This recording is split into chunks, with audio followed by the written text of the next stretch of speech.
A magnitude 3.7 earthquake occurred. Oaxaca, Mexico. 138 kilometers SSW of Oaxaca, Mexico, or 5 kilometers E of La Luz, Mexico.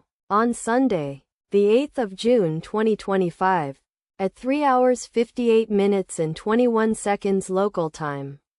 The quake had a depth of 9 kilometers and was not felt, or at least not reported so.